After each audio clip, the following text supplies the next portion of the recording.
Hi hello welcome. Tamil cinema ఇండస్ట్రీలో చాలా మంది సీనియర్ నటులు వాళ్ళకంటూ ఓ ప్రత్యేకతను ఏర్పాటు చేసుకున్నప్పటికీ ధనుష్ మాత్రం తన ఎంటైర్ కెరీర్ లో వైవిధ్యమైన పాత్రలను చేస్తూ మంచి ఇమేజ్ అయితే ఏర్పాటు చేసుకున్నాడు. ఆయన చేసిన పాత్రల ద్వారా నేషనల్ అవార్డును సైతం దక్కించుకున్నాడు.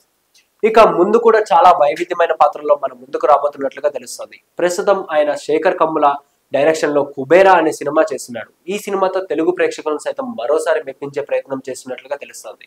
ఇక ధనుష్ పర్సనల్ విషయానికి వస్తే ఆయన రజనీకాంత్ కూతురు అయిన ఐశ్వర్య రజనీకాంత్ తో పెళ్లి చేసుకున్న విషయం మనకు తెలిసిందే.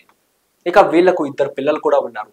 అయితే గత కొన్ని సంవత్సరాలుగా వీళ్ళిద్దరి మధ్య వచ్చిన కొన్ని మనస్పర్ధలతో 2022 సంవత్సరం నుంచి వీళ్ళు విడివిడిగా ఉంటున్నారు. దాంతో ఇద్దరు కూడా విడాకులు తీసుకున్నారు.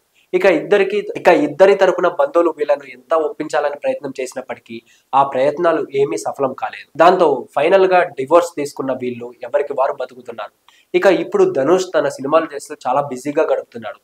ఇక ఇదిలా ఉంటే ధనుష్ ఇప్పుడు రెండో పెళ్లికి చేసుకోవడానికి రెడీ అయ్యాడు.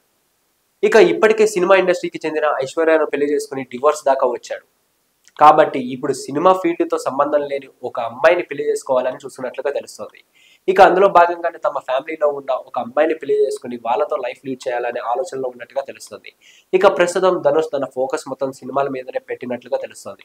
చూడాలి మరి ఇక మొదటి రాబోయే సినిమాలతో ఆయన ఎలాంటి సక్సెస్ ను సాధిస్తాడు అనేది. సో ఇలాంటి మరిన్ని ఇంట్రెస్టింగ్ అప్డేట్స్ కోసం please do like, share and subscribe to our channel.